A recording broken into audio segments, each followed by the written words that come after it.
In TV's pioneering decades, nearly every town with a TV station had its own local kids program. And no city in America had more fun for a longer time than Phoenix, Arizona. I lived in Phoenix, Arizona for over a decade, and I watched them every day. And even when I grew up and I was supposed to be too old to watch them, I still watched them because they were very hip. They always kept abreast of the times, and they were very hip. They were the Saturday Night Live before Saturday Night Live. They were the Second City before the Second City. I got, you know, $1.50, $2 an hour. I'm not going to put up with a lot of jibber-jabber, you know. I'll be the clown, you be the kid. Just sit there and shut your mouths, that's all. It was kind of like that clown on The Simpsons, only this was way before The Simpsons. Kids are really sharp. They want to laugh, and if it's funny, it's funny. They are the pioneers of television. Something like this. They forged a relationship with the audience unlike anything television has ever seen.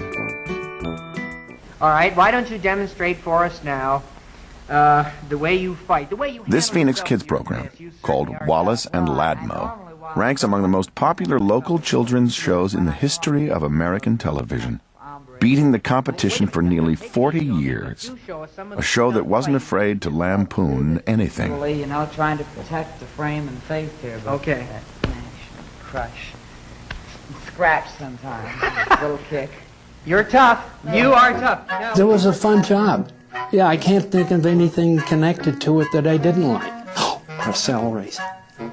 That's the only thing. Those cheapskates down there at Channel 5. They weren't trying to teach us anything. They weren't trying to give us any morals or present any lessons. It was just for laughs. The series began in 1954 with just Wallace doing bits by himself.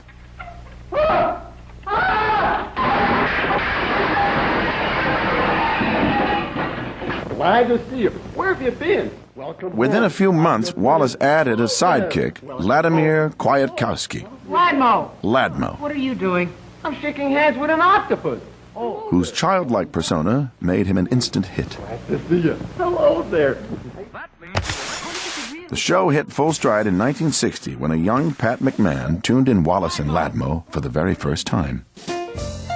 And my first thought was, oh, not another one of those local kid shows where somebody in the sales department has a sock on his hand, hello boys and girls, and tells everybody about dental health. I'm here to talk about seal-faced ice cream. But then McMahon saw Wallace and Ladmo do something completely unexpected. They ridiculed their sponsor. Good, not great, but good. Huh? Wallace would sometimes kind of make fun of the product, or he'd try and drop kick it somewhere or something. And even as a little kid, you knew that's just not right. You're not supposed to do that. I'm afraid to ask what that is. I collect Soon Pat McMahon talked his way onto the show, and he never left. Over the decades, Wallace would create dozens of funny and irreverent characters, and Pat McMahon would bring them to life. Now it's time for some of my award-winning captions. A superhero on the Wallace and Ladmo show need only be two things: not super in any way, nor a hero. I was going to ask you about that. I told the laundry no starch. Let's have a big hand for Boffo the Clown. Like many kids' shows, Wallace and Ladmo had a clown. But Boffo didn't fit the usual clown mold.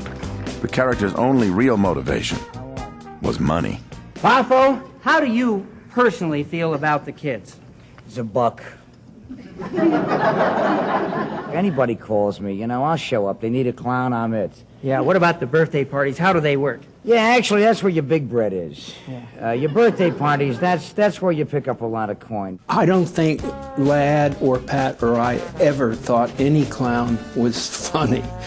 So our clown was going to be a little different. He hated kids. As long as they keep it down, as long as they don't scream and yell and laugh and giggle, because that really frosts me, man. I have fed up to here. I got, you know, $1.50, $2 an hour. I'm not going to put up with a lot of jibber-jabber, you know. I'll be the clown, you be the kid. Just sit there and shut your mouths, that's all. Arizona's Wallace and Ladmo succeeded because its humor appealed to teens and adults as well as children. The transition from local children's host to national celebrity was not uncommon. Merv Griffin hosted Miami's Lucky Duck show. Ted Knight starred on Children's Theater in Providence, Rhode Island. The Soupy Sales show began in Detroit. Adam West got his start on the Kinney Popo show. Willard Scott hosted 3 different kids shows in Washington, D.C. While many performers learned their craft on children's shows and then moved on, others made the decision to stay. In Phoenix, the stars of the popular Wallace and Ladmo show faced a key decision in 1963. When one of the show's stars, Pat McMahon, did a skit, a parody of the Beatles, that was just a little too good.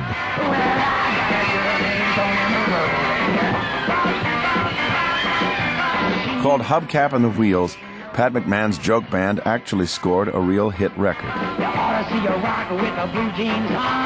They beat the Beatles on the local charts. It was the first time that anybody had been in #1 in that period of time, except the Beatles.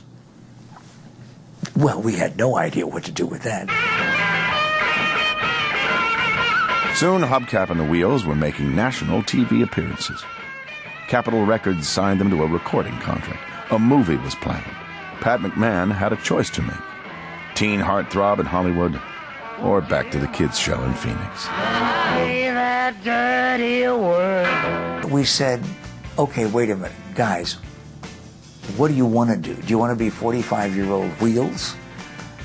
Or do you want to do the Wallace show? And we just loved doing the show. We just loved doing the Wallace and Ladmo show. So they let us out of our contract. McMahon returned to Phoenix, and the Wallace and Ladmo show would settle into a decades-long reign as one of the most beloved local kids programs anywhere. By the late 1970s, local kids' TV shows were on the decline. The new laws banning host selling had cut deeply into the bottom line, and cheaper syndicated fare was now widely available. The era of the hometown TV cowboys and pirates and clowns had come to an end. Almost. Come in! In Phoenix, the Wallace and Ladmo show was bucking the trend, still going strong through the 1980s. One key to the show's continuing success was a character named Gerald. That was your responsibility. You invited these little jerks down here. You got them out of the alley where they usually hang out. Those are Cub Scouts, boy. Played by Pat McMahon, Gerald was a self-important snob who audiences loved to hate. While most kid shows had a friendly hero, very few had a villain. And on Wallace and Ladmo, the villain had girlish hair, wore short pants, and annoyed everyone. What are you talking about? Hey, I didn't know you were in the Boy Scouts. Bite your tongue. I'm not a Boy Scout. Girl Scouts? Boy Scouts are for ordinary common kids. I am a child guide. That's for rich kids. As you know, I'm very, very wealthy. Yeah? When the Gerald character made his first appearance in 1963, no one was sure if he would catch on until Gerald appeared on a Saturday stage show, an event that got out of control. It was a huge crowd. Gerald came out and read the rules to the kids. Do not look at him directly in the eye. Do not speak to him unless he speaks first. If this crowd does not treat me like the star I am, I'm walking off this stage and going home. And the kids were hysterical, and they began throwing things and charging the stage. They were really mad. Somebody with a bizarre sense of humor had passed out pickles. And a 9-year-old with a gigantic gherkin can be a very dangerous part of your audience. They attacked the stage trying to get at Gerald. And they tore part of the stage down. Part of the platform came down. So we thought we better put him in the truck. I remember somebody escorting me to the cab of a pickup truck that was behind the stage. And the kids began to rock the thing back and forth. And the kids start rocking the truck. It was a pickup truck, and you could see them in there. And by the way, Wal and Lad were on what was left of the stage, laughing hysterically, pointing and thinking, wait, we could do this every weekend. So I said to Lad, geez, I think we're on to something here. This guy's really terrible. They really hate him. This is wonderful. The show now had its arch villain, a perfect counterpoint to the likable Ladmo.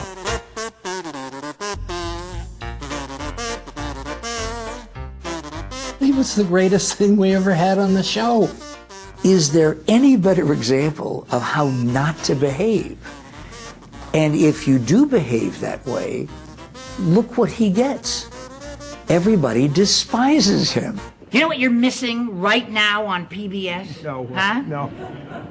I could be home watching the life cycle of the snowshoe hare, but no! Eventually, the stars of Wallace and Ladmo retired, and the show ended its run in 1989, as popular as ever. I have Yes. a poem that I'd like to recite. Gerald has a poem. Wait a minute. The kids are pretty smart.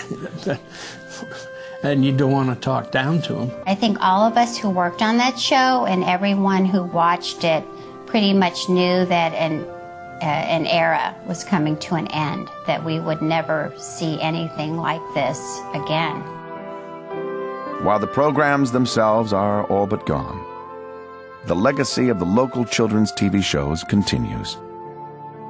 Woven into the fabric of the national consciousness, a part of our lives every day. Thanks to the pioneers of television.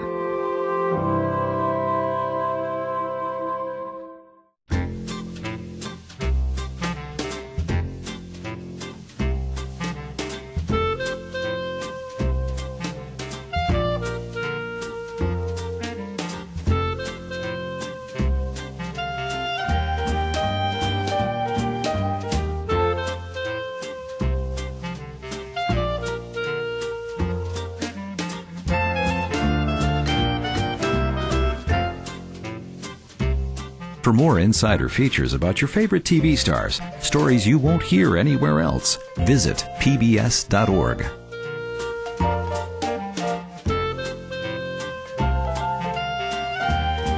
To order this program or the full Pioneers of Television series, visit us online at shoppbs.org or call us at 1-800-PLAY-PBS.